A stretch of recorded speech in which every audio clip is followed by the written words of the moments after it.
Damn, son, where'd you find this?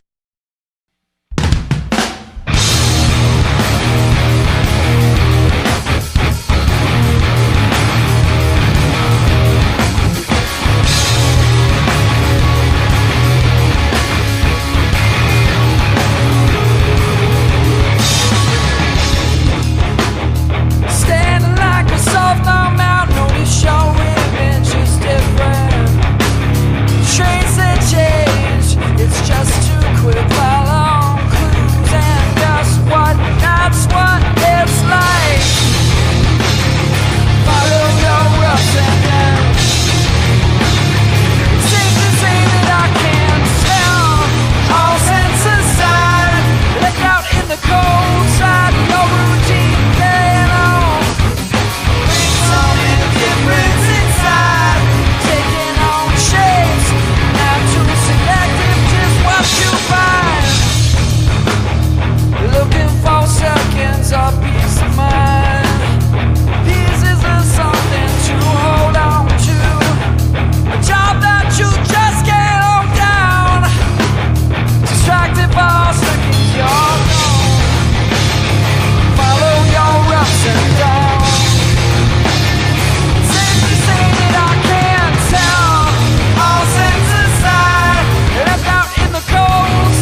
Awesome. You are listening to Quicksand here in the KEXP live room.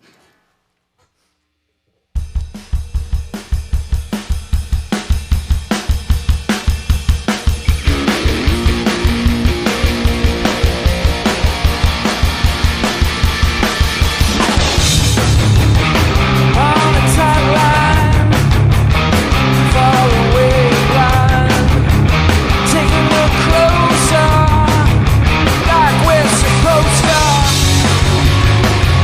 see. Oh, why? No lie, your reason.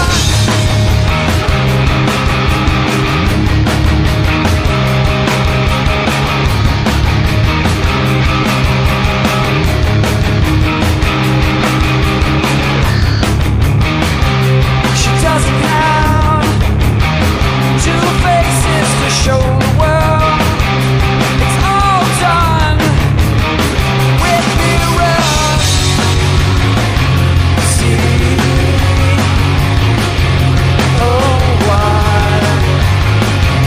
No lie, your reason.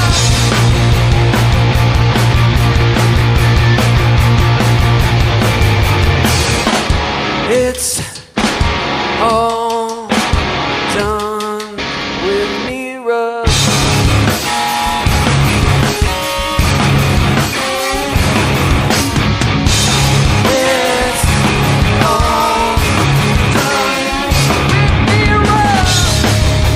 It's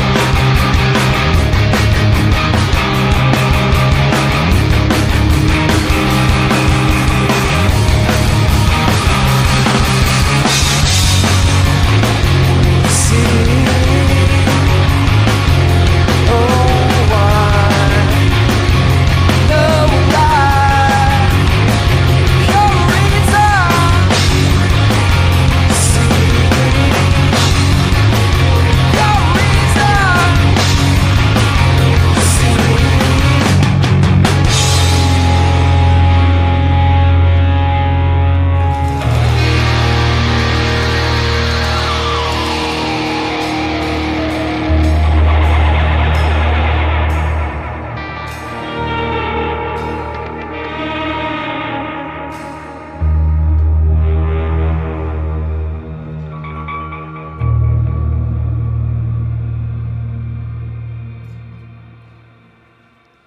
Fantastic. You've been listening to Quicksand live here in the KEXP live room. And once again, my name's Troy, your host today. And in my 18 years of radio, it's very rare that I get to come in and host a session with one of my childhood favorite bands. So this is extra special for me. So thank you. Thank you, Troy. And I have hard evidence of this, by the way. Prove it. Okay, I have got some things to show you. Well, Walter, this is not the first time you and I have been in the same room together. Okay. And about 20 years ago, I came to see you play with the band Rival Schools. And I handed you my Quicksand Slip CD. And I had told you that I listened to this incessantly when my parents would drive from our small town in South Dakota to Nebraska to my grandma's house. And it's a very boring drive because the Midwest is just flat and boring mostly. And I listened to Slip over and over. And it just uplifted me in such a way that other bands just didn't seem to do. It just resonated with me. And I was telling you the story. So you autographed this for me and had one of the guys on the album, it says Nebraska Ho. And because I told you this story, and then you commented that you didn't realize that there was more green in the album cover. And then when I handed you the Rival Schools that you also autographed for me, you had one of these people saying green, because you're mentioning that green seems to be a theme in your life. And then I handed you this, and you signed this. And you said, "What the hell is up with Walt and Green?" Yeah. And this was also autographed by you. And check out the sweater you are wearing today. I'm wearing green. Oh my God. It's beyond, we're on the next cycle now. Yeah, absolutely.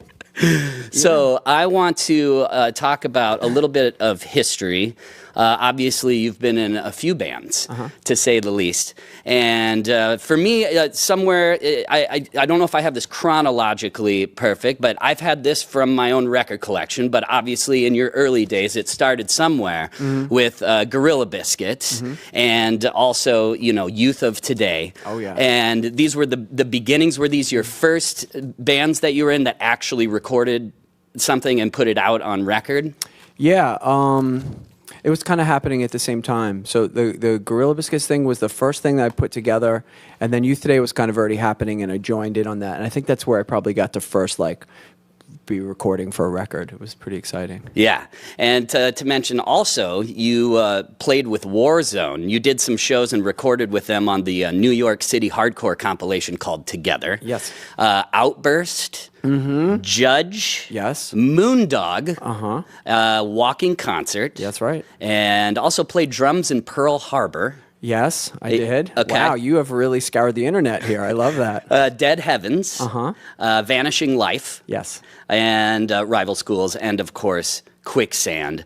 And I'm very curious, once again, going back to the beginnings, can you tell us all about a song that you heard when you were a kid that had an effect on you, a song called High Hopes, about a little ant? Yeah, I think that was kind of in kindergarten kind of time where the song goes, well, it's about an ant and a rubber tree plant. And the things aren't going well for this ant. The rubber tree plant seems too big for him to carry. And he just carries it. He just says, I can do this. And the chorus goes, I've got high hopes. I've got high apple pie in the sky. I hope so every time. I could do the whole damn song. Anyone probably like my age would know that song. I don't know if they cut that one off, but it's the kind of sweet little song that kind of sticks in your head. And whenever you're, kind of like Little Train, that could kind of story to help little kids get through and push through things. Right. Love that. And I'm curious, now I'm snapping to a little bit later, getting into adulthood. How significant was it for you when you very first discovered My Bloody Valentine?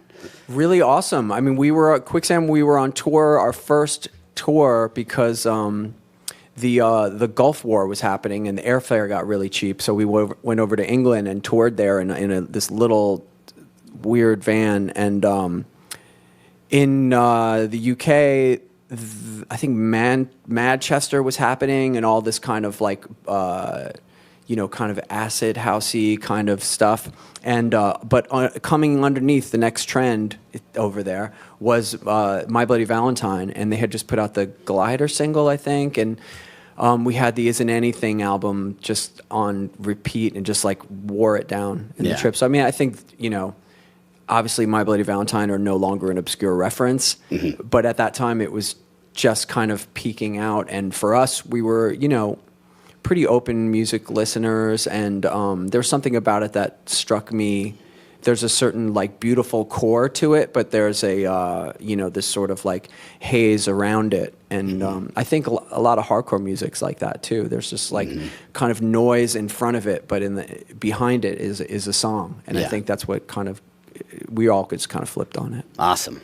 Yeah, same here. When I first discovered them, I was like, "What? Are these humans making this music?" Yeah, it sounds like it's almost from another dimension. It's a very, very forward thinking. Still sounds futuristic. Absolutely. And throughout all these years, you've had the pleasure of playing with a lot of great drummers. And one time, somebody asked you who your favorite hardcore drummer is, and you said that there was a few. You said Armand from Sick of It All. Yeah. And also Mackie. Yeah, I mean, Mackie, you gotta always, any of these kind of hardcore questions, Mackie from, he played in Bad Brains and Cro-Mags is always gonna pop up. And then you said Luke and Sam.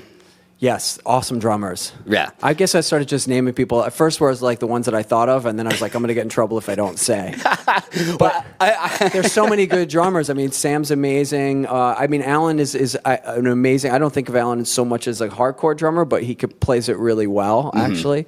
But yeah, some of these guys are super iconic, and they really just get the energy of it and innovate in it.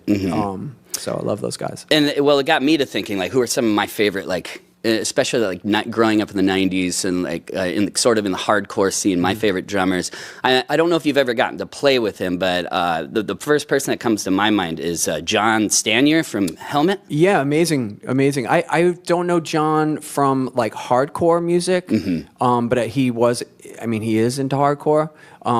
But you know, he just comes with that energy, and he has such a unique way of playing. Like you could just pull him out of a lineup no matter what he's playing. Yeah, for some reason, just from my perspective, small town kid growing up in South Dakota, when I think of the '90s, I think of Quicksand. I always put Helmet there, but did you tour with them, or was there some crossover? Yeah, I mean, they were. I think of it as like the older brother band when we were coming up, because they were older and just kind of had connections to like kind of no wave scene in New York, which was a little bit, just we were a little bit young for it, and they brought us along for the ride, and just such an awesome band, and we love them, and John definitely was a big part of that, and Paige. I mean, they're just great. Awesome. And I'm curious what it is like to work with Will Yip. Yeah, Will's amazing. Will is like, he's just a force, He never sits down, so he's always standing, so you always have a feeling of like we're doing something. And just a great musician all around, and kind of like absorbs into the band as an additional member. That's like your favorite new guy. He's great. Awesome. Well, once again, I want to thank you for the decades of fantastic music, and appreciate you all taking the time to be here with us at KEXP, and for all of the tougher times in my childhood that Quicksand got me through, and listening to Slip and Manic Compression, and then to see even the records today that you're putting out are fantastic, and it all still really sounds like Quicksand. You just have a chemistry between you.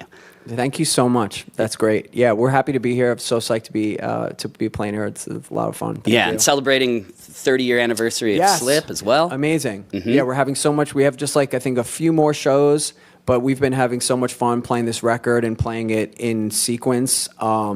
And just all the fans coming out. It's been very special for us. So this is a part of that amazing trip for us. So thank you. Awesome. Once again, you have been listening to Quicksand here, 90.3 KEXP, Seattle. That's a wrap. That's a wrap. Thank you so much. Thank you. Yeah. Discover new music at listener-powered KEXP.org.